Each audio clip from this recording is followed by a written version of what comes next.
पूछा गया one nation one ombudsman के बारे में बताएं कौन सी स्टेटमेंट आपकी यहां पर करेक्ट है, कौन सा कथन आपका यहां पर सही है। न्यूज के अंदर मेंशन किया गया था रिजर्व बैंक जो है फ्राइडे को उन्होंने कुछ अनाउंस किया था, वो हम देखेंगे क्या अनाउंस किया था।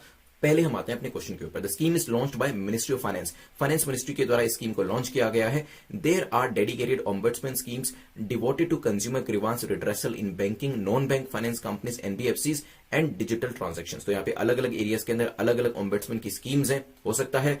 The move is intended to make the process of redressal of grievances easier. तो इससे जो आपके जो कह सकते हैं कि कंप्लेन्स होती हैं, जो आपके ग्रीवांसेस होते हैं, उनका रिड्रेसल काफी इजी हो जाएगा इसके बाद। वन नेशन वन ऑम्बड्समैन, सोचिए फिर डिस्कस करते हैं। चलिए देखिए, सबसे पहले तो आप इसका मतलब समझें। ऑम्बड्समैन, ऑम्बड्समैन होता क्या है?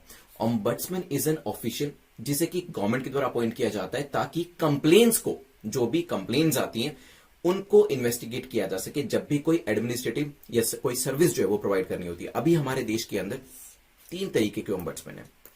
एक आपका है बैंकिंग से, एक आपका है इंश्योरेंस से, और एक आपका है किससे?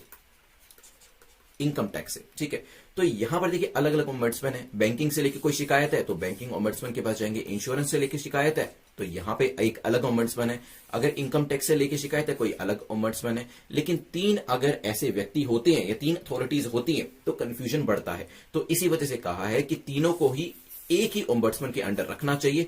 Therefore one nation one ombudsman. इसको लेकर कौन आया? Just a second. इसको लेकर आया है आरबीआई। ठीक है, तो मिनिस्ट्री ऑफ फाइनेंस के द्वारा लॉन्च नहीं करी गई, ध्यान रखिएगा।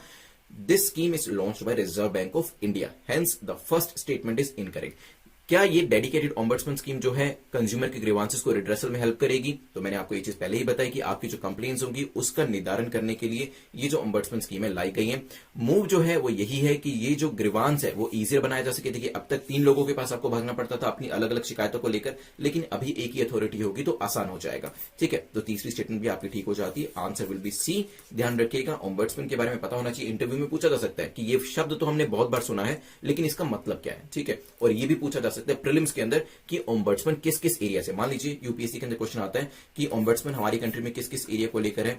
आपको यहां पर 4 एरिया दे दिए, आपको बैंकिंग दे दिया, आपको इंश्योरेंस दे दिया, आपको साथ में एक एजुकेशन दे दिया और साथ में आपको इनकम टैक्स दे दिया। ठीक है, अब पहचान करो, बताओ। ठीक है, और नीचे एबीसीडी करके ऑप्शन दे दिया 1 2 3 1 2 4 1 3 4 इस तरीके से। तो ये इस तरीके से कभी भी क्वेश्चन जो है यूपीएससी के द्वारा फॉर्म किया जा सकता है। हेंस एक्सप्लेनेशन को बिल्कुल ध्यान से सुनिए, जो एरियाज मैंने बताया उसको अपने नोट्स में नोट डाउन कर लीजिएगा। चलते हैं।